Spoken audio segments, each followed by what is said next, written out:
Om Swastiastu. Perkenalkan, nama saya Puto Wesika Aditya dari jurusan Teknik Elektro, Prodi D4 Teknik Otomasi di mata kuliah Internet of Things.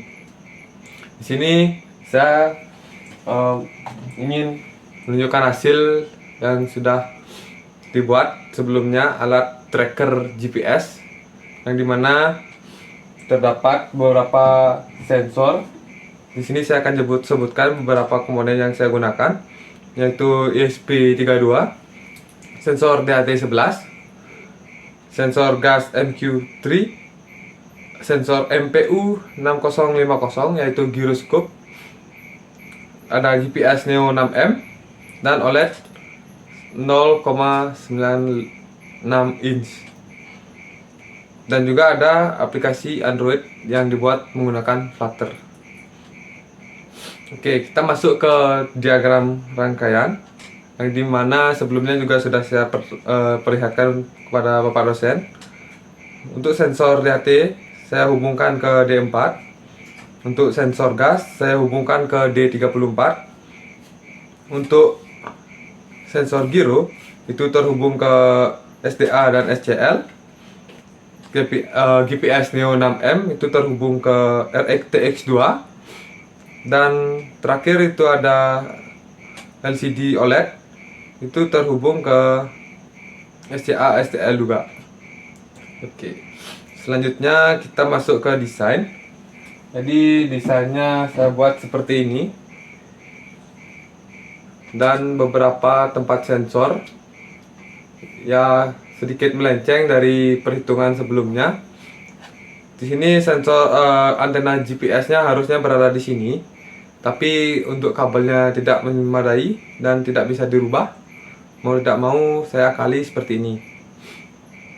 Semuanya masuk bisa ke dalam. Untuk desain segitu saja.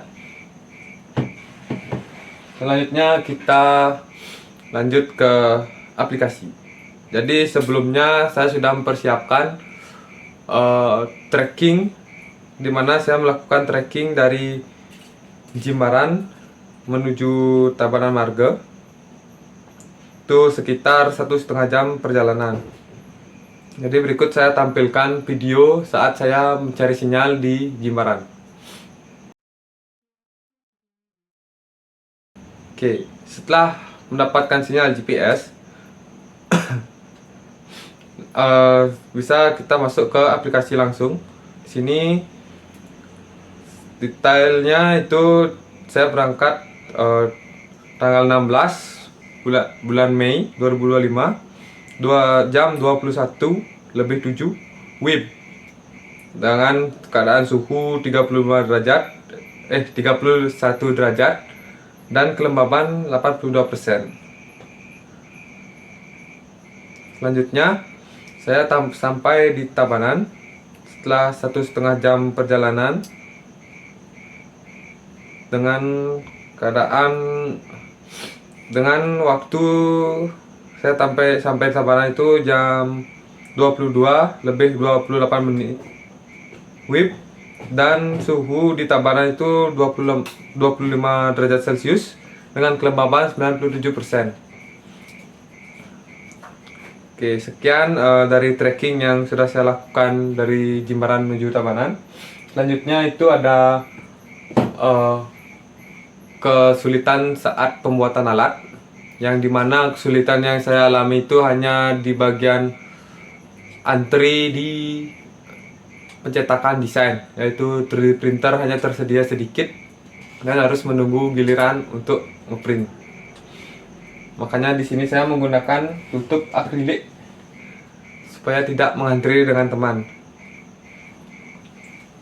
Untuk hal yang dipelajari lumayan banyak. Di sini saya belajar menggunakan GPS Neo 6M, yang dimana lumayan sulit untuk mencari sinyal, tapi sekalinya dapat sinyal, selanjutnya bisa dipermudah lagi.